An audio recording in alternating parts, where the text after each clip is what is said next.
What's going on, everybody? It's your boy Spencer, taking a look at a deck that I have wanted to play for such a long time now, and that is Speedroids. I think I have some time on the channel.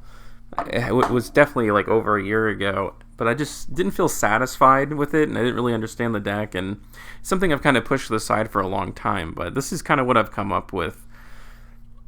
You can run like a really extended Kashtira engine, and you can like make Mecha Phantom Beasts like O-Lion, and it gives you a couple tokens which you can use. They're all wind tokens. They're all wind monsters. So the Speedroid Link monster only requires 2 wind monsters. They can be both tokens. But it was cool because you could use the XYZ in one of the tokens, and then you still had like a level 3 token, which was like really, really valuable. It was like a non-tuner token. But unfortunately, Corkscrew only works. You can only bring back the 2 materials for it, which is like the best effect in the game, obviously. If you've only special summoned wind monsters, so you would like use this Kashtira engine with like Fenrir, whatever the case may be, whatever 7 that you wanted. But they are obviously special summon that turn with like those are Earth monsters, so it didn't really work out that well. Because you really just the only thing that really matters is like Cork Shooter, because it's like such a good effect. It's a tuner like Synchro, which is like really valuable. And obviously just brings back the material, which can be anything. And you can level manipulate, which this is like one of the hardest decks I've ever played in Yu-Gi-Oh!, if not the hardest. I've never really played DDDs before, so maybe that is. But there's so much variance. This is like, it takes a long time to understand. It took me like 3 days to kind of make this video. If you see the Kashtira engine, you're going to have just like a crazy end board most of the time, because it's a free special summon as a wind monster, and then it searches a monster reborn for itself. Level 7 non-tuners are extremely valuable. Some of the best, synchro summoning material you can possibly have. So it's really amazing. And then, this is just insane. You can't really do anything with it, which is unfortunate. It doesn't really have an effect. It just gets stuck there. So you'll never just have that zone open. You always have to go into it. It's an extra normal summon, and it searches stuff. Depending on the hand, you can search 2 things that you want to summon to the graveyard and do that. It's incredible.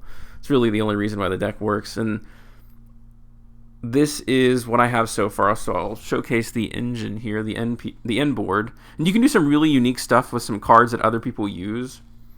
This card's amazing. If you can send it out late, which I was able to. The card I grabbed doesn't actually matter. But this is it. This is the end board, and it's great. This is a wind monster. All of the Stardust cards are wind, and that's really important because you really do only get locked into wind. But fortunately, the wind extra deck is actually like some of the, like maybe the best attribute, like low key, other than dark.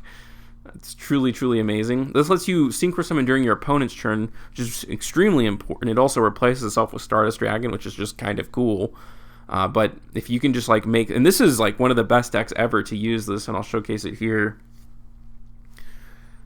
Like, I don't know another deck. Like, most people don't use the effect of Accel Stardust Synchron, but I do, because you are locked into wins, but it's only obviously during your turn. So, when your opponent starts playing during their main phase, you can, first of all, Clearwing Synchro Dragon is a negate by itself, a level 5 or higher, which is great. But it also like can just be used as material for Satellite Warrior, right? You're gonna have all these synchros that you use to extend in the graveyard, so it's almost always 3. Sometimes it can be 4.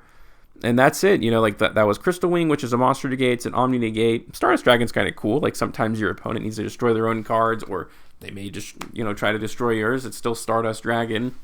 And then, you get to pop 3 cards. Like, that's a really good end board. I feel like that's, you can't ask for much more, right? If you're a Speedroid player. And I do have, I'll showcase one more. Right here. Kind of the same thing, just a little bit different way to get there. You don't always have to have Kashtira. Some really amazing emergency teleport targets. I really just tried to make the whole deck extenders, and like there's a lot of special summon wind. It's literally a wind deck. I started out with Speedroids, I started adding stuff, I took stuff out. My list changed a lot. But this is like really good. Like one card I was underutilizing because I didn't really understand how the deck worked was Ultra Hound. At some point I actually took it out, but that's crazy. It's a low level one, which is really, really important. Level 3s, non-tuners are great. And this is actually like the only target because Take Tomborg can only be special summoned once, which is a really weird caveat.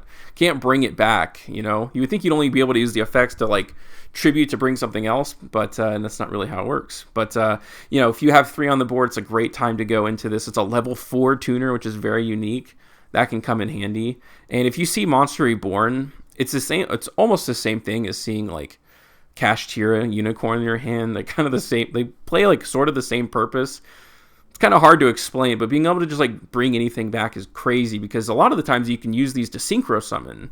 Like, I always want to go into Clearwing. It's just, like, really hard to. It requires a tuner synchro monster, which is rare. You know, the Corks Blaster is one of them, but you don't always, like, have the setup to do it. Again, this is very complicated. There's no, like, 2-card combos. Every hand is extremely unique and different.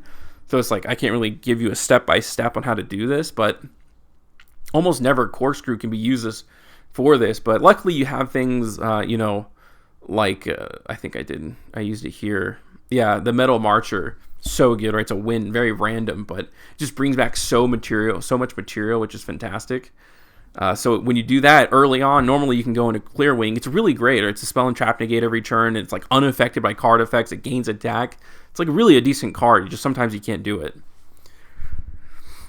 Lots of level 6s. Yeah, you have to kind of run every level because, again, every hand is so, like, unique. It's kind of funny. But, you know, if you can go into the level 5, it's extremely important. This is, like, the best setup.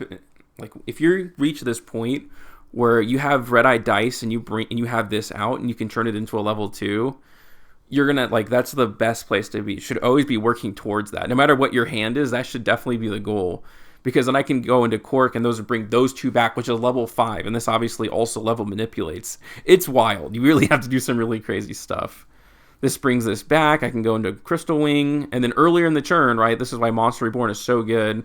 It is essentially like Kashtira, right, because it's a level 7 and then brings itself back for free. You know, I use this to go into, like, the Synchro Summon for, I think, Clearwing.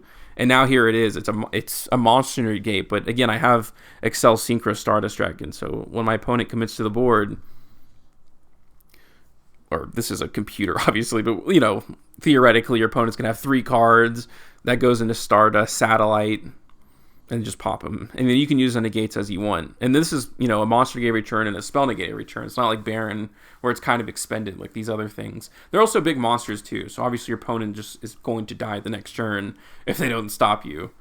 But that is a big look at Speedroids.